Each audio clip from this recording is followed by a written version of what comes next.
You're with the Sound of Ideas from IdeaStream Public Media. I'm Stephanie Haney. Thanks for staying with us. We're going to keep the conversation about dating going right now with a different social experiment. Netflix's Love is Blind is a long-running dating show where people get a chance to try to connect without first seeing each other in person. The most recent season of Love is Blind featured single people from across Ohio, which makes the possibility of a long-distance connection less of an issue. But as we've seen in that show, that might not be the biggest obstacle for potential couples to overcome. So what happens when you like what you hear from someone before you can put a face to their name?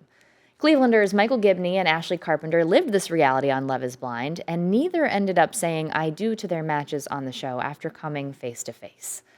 Michael and Ashley are here with me today to talk about their experience and what they learned from it. Ashley, welcome to the show. Hi, thanks for having me. Mike, thanks for being here. Thank you. We appreciate it. Now, if you have questions or comments for Mike and Ashley, you can give us a call at 866-578-0903. Maybe you were set up on a blind date. Of course, maybe you didn't have to get engaged before you could pursue that relationship, but we would love to hear any thoughts or experiences you have. You can also email us at soi@ideastream.org, or you can message us on Instagram at The Sound of Ideas. I'm going to start with a couple questions for each of you. So, Ashley, I'll start you first. What made you want to go on Love is Blind? Oh, I'm like very big on signs. So I think for me, I had gone through a breakup, and then a couple months after, Love is Blind was coming to Ohio, and all my friends were like, you have to sign up and do it. And I was like, no, thank you. I looked at the application, it was a lot of questions, and I was like, this isn't for me. And then they started reaching out to me, and I was like, all right, I'll give it a shot. I took the interview, and then it was just like one step after the next, and I still was like, there's no way I'm actually going on this show.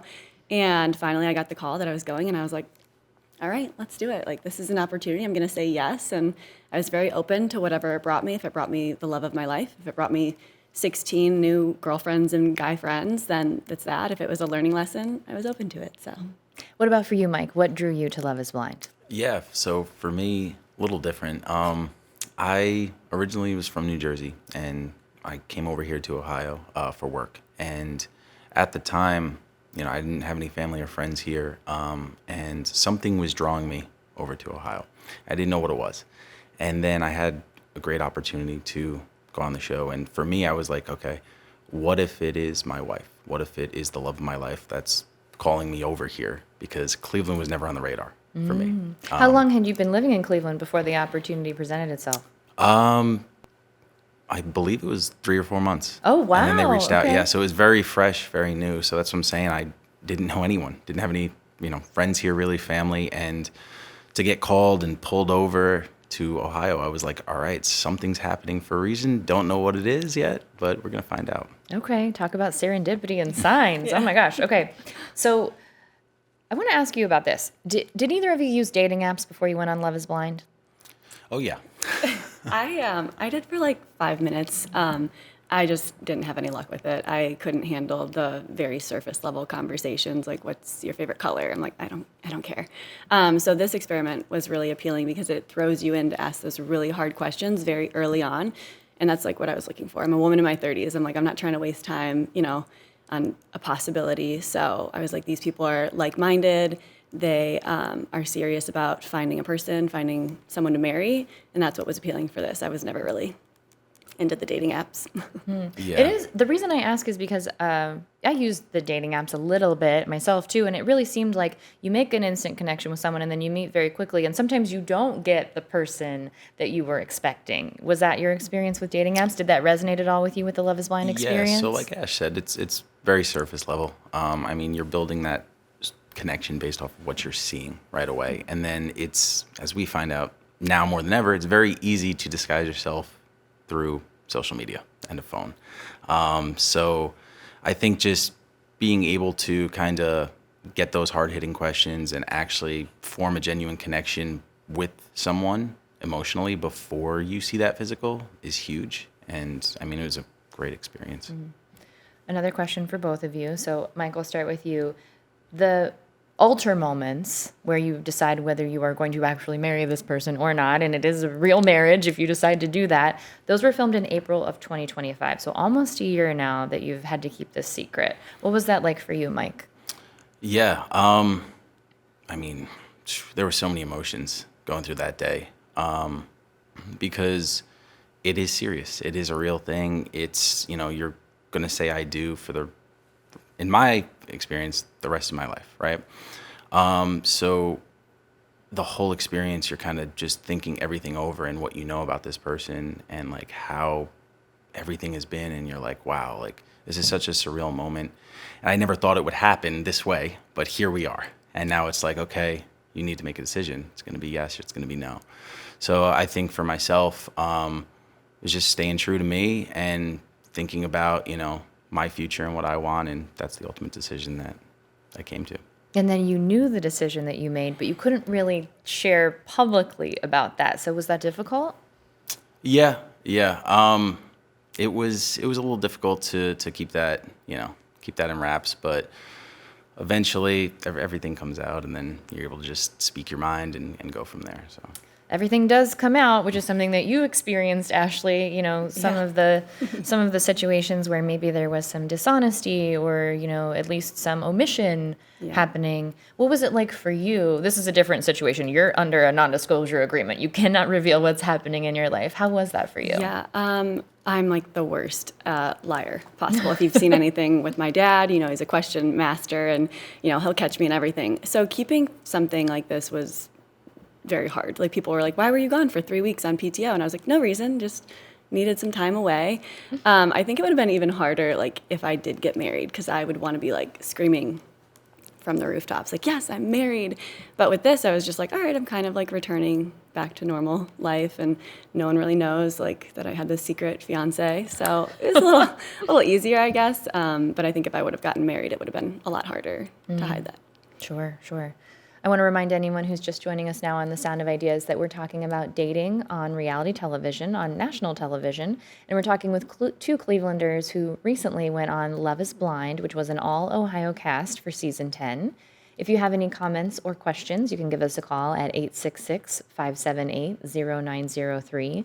You can also email us at soi@ideastream.org. And the premise of the show, for those who may not be familiar, is you meet people through these pods. You talk to each other without meeting face to face, and before you leave the pods, you have to decide whether or not you will actually propose to that person and accept an engagement and then move on to the real life. So let's talk a little bit about what happened. So Ashley, you left the pods engaged to Alex Henderson, and your words to him at the altar where you told him you would not be marrying him resonated with a lot of people who have been in relationships where they felt there was dishonesty. Can you take it back to the moments leading up to that before you feel that shift with him? What was it that made you feel like this could have been your person? Yeah, I think for me, it was a slow burn. In the pods, he sort of created this beautiful fantasy romance that, we lived right down the street from each other. We went to the same restaurants, we went to the same gym, and somehow we never found each other. We came to this experiment and we found each other. And he even quotes like The Alchemist in our engagement, just to prove that point a little bit further. And then as you go along, you obviously start to see the story unfolds a little bit differently. I start discovering different things, and that kind of shifts my brain to be like, something's off. Unfortunately, I did come from a pretty toxic relationship that had a lot of dishonesty in it. So I was like kind of comfortable in that environment, which is kind of sad to say. But yeah, I was like, okay, he's lying. And you kind of see it when we have the chicken nugget moment. We're having this conversation.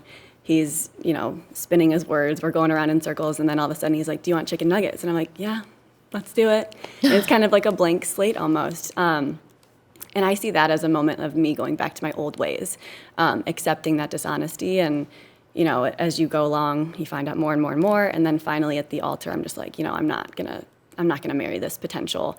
If he's not going to show me the man who he is, then he doesn't deserve access to me any longer. How was that coming to that realization? What was it like watching that back for you? You lived it, and then you had to watch it. Yeah, I think the wedding day was just a blur to me. You wake up early, you go get your hair, your makeup, your friends, your family are all coming in. It's a blur. I didn't even get to see the venue until I was walking down the aisle, so it was really beautiful when I was walking down, but then you get up there and I'm like, what do I need to say? And I'm just like looking around, kind of like disoriented. Watching it back was nerve-wracking. I was like, some people could take this the wrong way, but at the end of the day, this is something I wanted to say for myself, and it was just sort of this empowering moment. I finally stood up for myself. I got my voice back, and I hope a lot of people see it that way. And it wasn't me trying to attack Alex, or I wasn't trying to be mean. It was just things I wanted to say, and I think some of the things he needed to hear as well. Mike, let's talk about your connection on the show. It was with Emma Betzinger, and you ended up saying, I don't, even though she wanted to continue that relationship. What was it like to hear that she wanted to move forward when you had come to the decision that you two were not aligned? Yeah, so it was a shock because we both made that decision to not move forward. I mean, she said yes, but 2 days before, it was a no. And it's quite simple. For us, kids was a big topic, obviously, this season. And I just wanted to know that a family was going to be in my future. And in the pods, a lot, we talk about a lot. And in the pods, Emma was unsure if she wanted children. I knew that. But for myself, I wanted to be very open-hearted, very open-minded going into the experience. Because for me, it's something that, in the past on these apps and all that stuff, maybe I wasn't that way, right? So I wanted to be true to myself. And like I said, something was calling me. So if that truly is the woman that I'm going to be with the rest of my life, maybe that is enough. Maybe I do not need children or that family. So I opened myself up to think that way. She opened herself up to think that way as well, where it's like, okay, in her past, she's never really had to think about children. Let's open that up and let's see if she can do that for the right person. So we stayed true to each other with that, and we gave the experience a go by doing so. And then when you fast forward, we felt that it was too quick of a timeline for her. It wasn't fair for her to be like, hey, I want children. Because about halfway through, there's actually a scene there you see, and it's like, oh, my two friends were having kids. And, the more that we went through the experience, I was like, okay, I do want a family, and I communicated that. And we could have called it there. But for her, she wanted to continue trying to see if she can get there. And then 2 days before the wedding, we had a conversation, and it was going to be a no from both of us because it's not fair to do that in that timeline. And then we're still going to be together. We're still going to give it a shot. We're still going to date afterwards and go from there. So at that moment that you were saying, it was a shock to me when she said yes and I said no. So. Well, we do know that you revealed on the reunion, which came out on March 11th, that you had a girlfriend at that time. A lot can happen in a little less than 2 weeks. Are you still dating Tara? Yeah, I'm still dating Tara. Okay. Yep. Can you tell us anything about how you met? Yeah, we met through Instagram, actually, through social media. We had mutual friends, and it just so happened that we kind of just met through the mutual friends and then messaged on Instagram to go and get dinner, and that's how it happened. Okay. Yeah.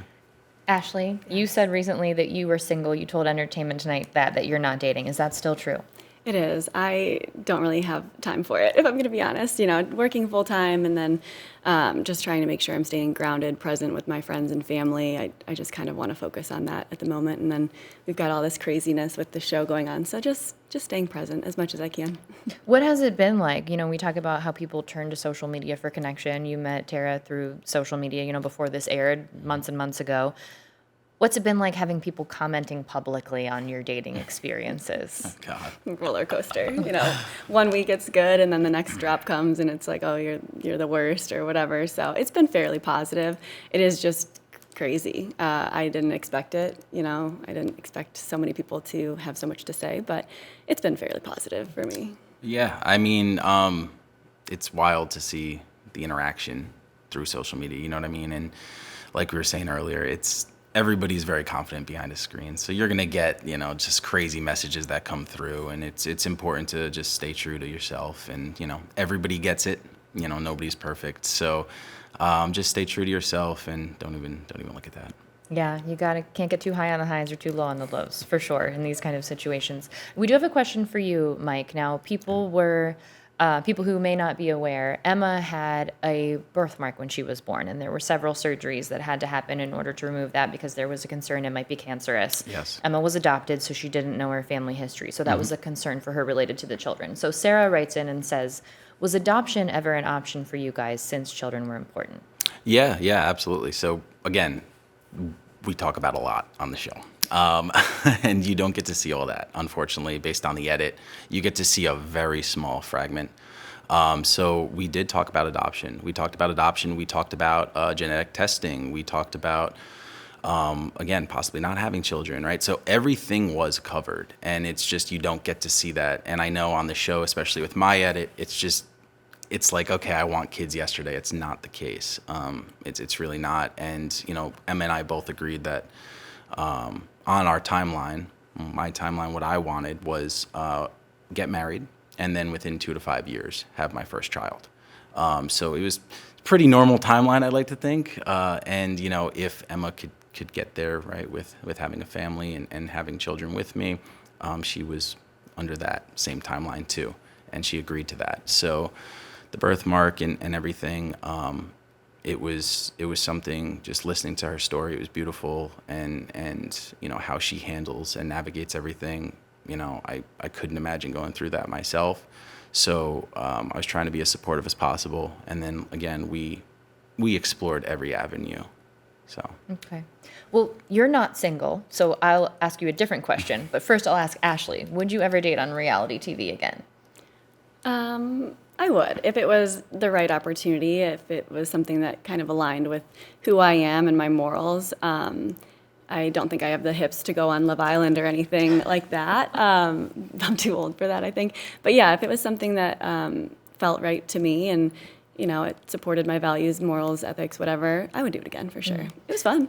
Yeah. And Mike, I won't ask you about dating because you're in a relationship. We'll see what happens there. But say things do progress with you and your partner and it's something that she's into. Would you welcome reality TV cameras into your life again in any way? Yeah, I think that's something that we would both have to discuss. I would be open to that, but I think, I would want to get her opinion on it before absolutely diving into something. I have a contract for you, actually. No, I'm just kidding. No, like Ash said, it's a lot. So to kind of open up again and be that vulnerable for everyone, it is a little tough. So I just want to make sure that my partner, that Tara, would be down for that. Tara. Oh, I'm sorry. I've been pronouncing your name wrong. Tara. Tara. Thank you. Well, Mike Givney, thank you for sharing your story and your life with us. Ashley Carpenter, you as well. Of course. Thanks for having us. Yeah, thank you for having Appreciate us. the time.